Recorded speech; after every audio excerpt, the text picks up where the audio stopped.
Bonjour tout le monde, c'est Picard, j'espère que vous allez bien. Aujourd'hui, nouvelle vidéo, on va voir comment optimiser son Windows 10 ou Windows 11 et pouvoir gagner en performance.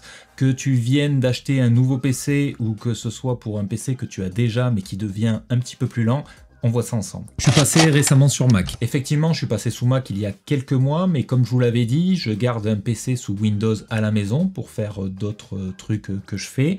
Puis bon, je reste quand même geek dans l'âme et j'ai 20 ans, on va dire, d'expérience avec Windows, donc ça laisse quelques traces et j'ai acquis quelques utilisations bien sympas. On va donc voir ensemble les réglages que je fais sur le PC pour pouvoir en tirer le maximum. On ne parlera pas du tout hardware ici, hein, même s'il y aurait quelques trucs à faire de ce côté-là, c'est pas le but de la vidéo, là on restera vraiment sur Windows. Et que tu sois un gamer, que tu fasses uniquement de la bureautique ou que tu fasses du montage vidéo ou de la retouche photo comme c'est mon cas, ça va fonctionner pour toi. Et important aussi, je te partage ici mes réglages sans installer de logiciel ou autre, hein, on va voir ça directement depuis Windows. Et on n'est pas du tout sur un truc où on va gagner 200 FPS d'un coup, ou que ça va changer radicalement ton PC. On est sur de l'optimisation, il fonctionnera tout simplement mieux comme ça. Donc on se retrouve sur l'ordinateur, ici on est sur l'ordinateur de mon fils, donc si vous voyez le fond d'écran, certains jeux, etc. On est sur l'ordinateur de mon fils. Dans un premier temps, on va aller dans la barre de recherche en bas, on va venir taper programme, ajouter ou supprimer des programmes, voilà, on clique dessus. Ici, on va retrouver la majeure partie de l'ensemble des programmes qui sont installés sur notre ordinateur. Bien entendu, ceux qui ne vous servent pas, vous avez la possibilité de les désinstaller.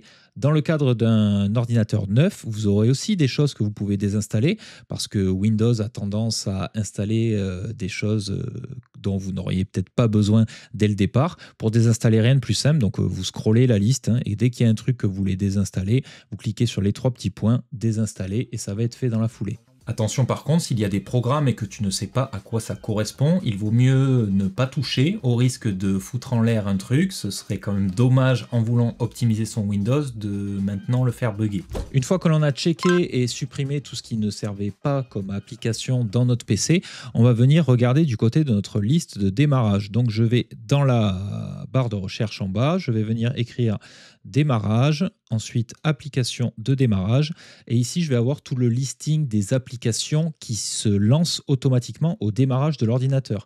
Bien entendu, plus j'aurai de services actifs au démarrage, plus la machine sera lente à démarrer. Et très simplement, vous voyez, juste en scrollant, si par exemple BlueStack Service, je n'ai pas besoin que ça se lance au démarrage, eh bien je vais le désactiver. Par défaut, le mieux c'est de désactiver tout ce qui n'est pas primordial et que vous pouvez lancer une fois l'ordinateur allumé. Par exemple, je ne sais pas moi, si Steam se lance au démarrage, bon, ben, peut-être qu'à chaque fois que vous allumez votre ordinateur, vous ne jouez pas sur l'ordinateur ou en tout cas vous ne jouez pas à Steam.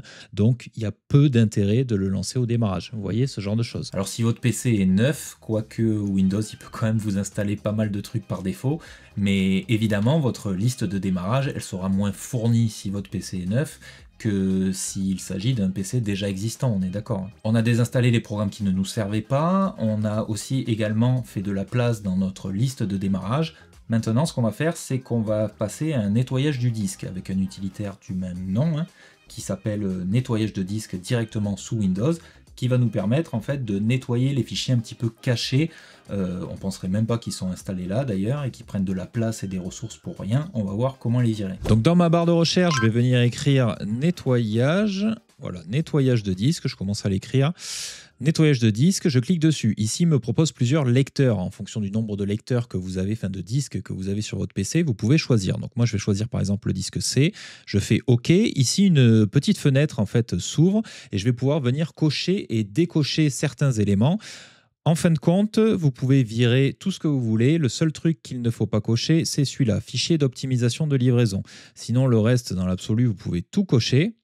Vous cliquez sur nettoyer les fichiers système. Donc là, il vous redemande le lecteur, donc c'est C. Je fais OK. Là, il y a un rapide calcul qui va se faire. Donc on attend un petit peu, ça peut être plus ou moins long en fonction du nombre de fichiers que vous avez à traiter.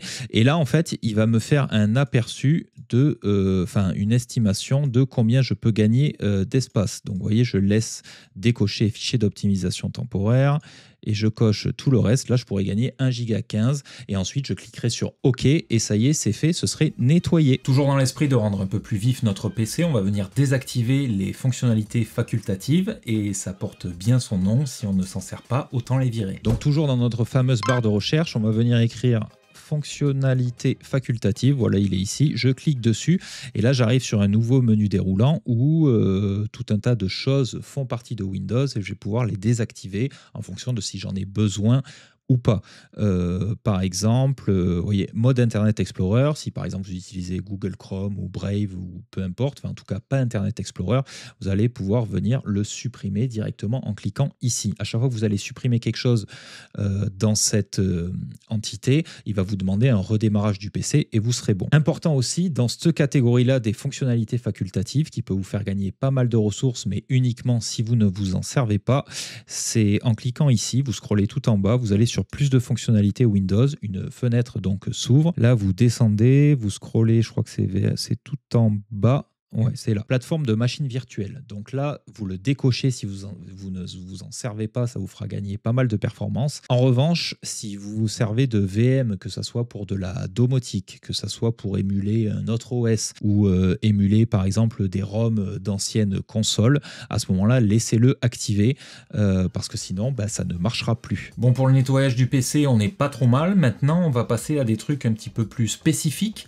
Alors, en premier lieu, j'ai hésité à le mettre dans les optimisations, mais je vois pas mal de monde qui font l'erreur, donc j'en parle là, c'est le fait de bien utiliser et bien configurer votre écran. Moi ici, ça va aller vite parce que je suis sur un PC portable, mais si vous avez acheté un superbe écran, ça serait quand même dommage de ne pas bien le configurer et de ne pas pouvoir profiter de tout ce qu'il a à vous offrir. Depuis le bureau, on va venir faire un clic droit en plein milieu, n'importe où, puis cliquer sur paramètres d'affichage. Une fois qu'on est ici, on clique sur système, puis ensuite écran. Et une fois que je suis là, je vais descendre dans paramètres avancés de l'écran, je clique dessus et là j'ai choisir une fréquence d'actualisation. Vous voyez, moi c'est 60,03 Hz et quand je clique sur le menu déroulant, j'ai rien d'autre, tout simplement parce que je suis sur un ordinateur portable et que la fréquence d'actualisation de l'écran maximum c'est du 60 Hz. Si jamais vous avez acheté un écran qui, admettons, fait 120 Hz, 140 Hz, 165 Hz et que vous êtes sur Windows et vous trouvez que l'affichage n'est pas plus fluide qu'avant, c'est parce que par défaut, Windows il configure vos écrans, enfin il les calibre en 60 Hz. Donc il faudra venir ici, cliquer sur ce menu déroulant et sélectionner le maximum auquel votre écran peut vous offrir. Chose aussi que je vous montre, mais normalement ça Windows le configure automatiquement. Donc on va venir recliquer sur système, écran, on descend, résolution de l'écran. Vous voyez 1920 par 1080, là sur cet ordinateur là portable de mon fils, le maximum qu'on peut avoir c'est du 1920 par 1080. Normalement, je vous l'ai montré après parce que ça, normalement, Windows le gère bien.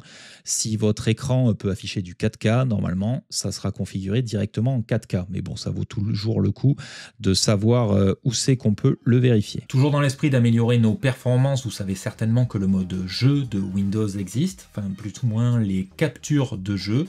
Et ça peut être un petit peu pénible, quelquefois ça mange aussi pas mal de ressources et on va voir comment faire en sorte que ça n'enregistre pas en continu. Donc on va se rendre dans les options de capture, je vais venir ici écrire capture, paramètres des captures, voilà, je clique dessus et ici je vais venir décocher, enregistrer ce qu'il s'est passé. Vous voyez, en fait ça va tout simplement éviter à ce que Windows, quand vous êtes en jeu ou dans un autre domaine, enregistre en continu ce qu'il s'est passé, puisque quand vous ferez Windows Alt plus G, en fait il reviendra en arrière et vu qu'il enregistre en continu, il pourra vous récupérer votre moment de jeu que vous avez voulu sauvegarder. Donc en le désactivant, forcément vous gagnerez en performance. Dans le même esprit, on va venir désactiver les animations de Windows. Alors il sera peut-être un peu moins beau, d'accord, hein, oui c'est vrai, mais vous allez quand même drastiquement gagner en performance. On continue avec la fameuse barre de recherche, on va venir ici taper performance et on va sélectionner celui-là, régler l'apparence et les performances de Windows, je clique dessus et ici je vais cliquer sur ajuster afin d'obtenir les meilleures performances. Donc là ça va désactiver tout un tas de choses, alors effectivement votre Windows sera moins beau mais il sera beaucoup plus fluide. Ensuite je clique sur appliquer et puis sur OK. Et on est bon. Les notifications, c'est bien sur smartphone. Sur PC, je vois pas l'intérêt. Si j'ai besoin de quelque chose, je vais le chercher et je le fais. Donc, on va voir comment sortir ça. Donc, j'imagine que vous savez où c'est qu'on va aller chercher ces notifications. Hein, bien entendu, ça fait 40 fois qu'on le fait. Je vais dans ma barre de recherche, je tape notification, notification et action. Voilà, j'arrive ici.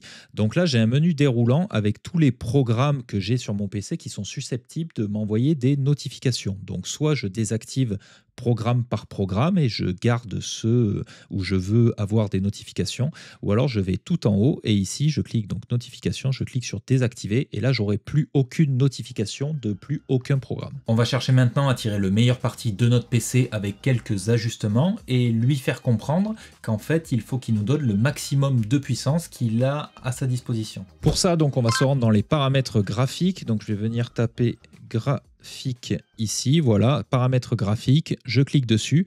Ensuite, une fois que je suis là, je vais cliquer sur modifier les paramètres graphiques par défaut. Je clique dessus et je vais venir vérifier que l'accélération matérielle, donc qui n'est ni plus ni moins que l'accélération GPU en fait, est activée. Donc là c'est bon, c'est activé. Et toujours dans le même esprit, on va aller voir les options d'alimentation. Donc en fait, on va venir ici chercher performance, donc optimiser votre appareil en fonction de la consommation, je clique dessus. On arrive ici et dans les modes d'alimentation, on va pouvoir sélectionner, vous voyez, vous avez un menu déroulant, moi je suis en meilleure efficacité énergétique, vous avez utilisation normale ou performance élevée. Moi, je pense qu'il avait laissé en meilleure efficacité énergétique parce que c'est quand on avait dû partir quelque part certainement et qu'il voulait conserver sa batterie. Dans tous les cas, si vous avez une station fixe, vous n'avez aucun intérêt à être sur meilleure efficacité énergétique et donc autant vous mettre en performance élevée. Il y a un autre mode aussi qui existe, je crois qu'il s'appelle performance optimale. En fait, c'est un bout de code à rentrer dans le terminal de Windows qui vous permet de débloquer un nouveau mode d'alimentation qui est performance optimale. Après, je l'ai eu testé sur d'autres PC, franchement je vois aucune différence avec les performances élevées, donc je préfère autant rester comme ça. Et pour les gamers, je vous encourage à vérifier que le mode jeu est activé, donc si je tape comme ça jeu, ouais, je peux activer le mode jeu directement depuis ici, mais on va venir cliquer sur paramètres du mode jeu, et mode jeu, vous voyez, donc activer ou désactiver, je vous conseille de l'activer si vous êtes gamer. Voilà, avec tout ça, normalement vous devrez avoir un PC plus fluide qu'avant, sans installer d'autres logiciels, tout est natif depuis Windows. Bien entendu, je vous recommande avant d'effectuer toutes ces modifications, de pourquoi pas créer un point de restauration, on ne sait jamais. Alors il y a peu de risques, parce que là tout est natif sur Windows, sur les optimisations qu'on a faites. Ça vous permettra de sauvegarder à l'instant T la configuration des fichiers système et les paramètres de Windows, sans pour autant affecter vos données perso, elles ne sont pas incluses là-dessus. Mais si jamais vous faites une couille dans votre optimisation, vous aurez toujours la possibilité de revenir à ce fameux point de restauration pour pouvoir voir qu'est-ce qui a déconné et ajuster. On arrive à la fin de cette vidéo, merci de l'avoir suivi jusqu'à la fin. Comme d'habitude, si elle vous a plu, n'hésitez pas à la liker, la partager et me l'écrire en commentaire. Dites-moi d'ailleurs si vous connaissiez ces tips d'optimisation ou si vous en connaissez d'autres, ça peut être intéressant de partager, ça peut être vraiment cool. Je vous dis à bientôt dans une prochaine vidéo et sur mes réseaux sociaux, et en attendant, restez connectés, restez branchés et surtout, restez vous, c'était Picat, à plus.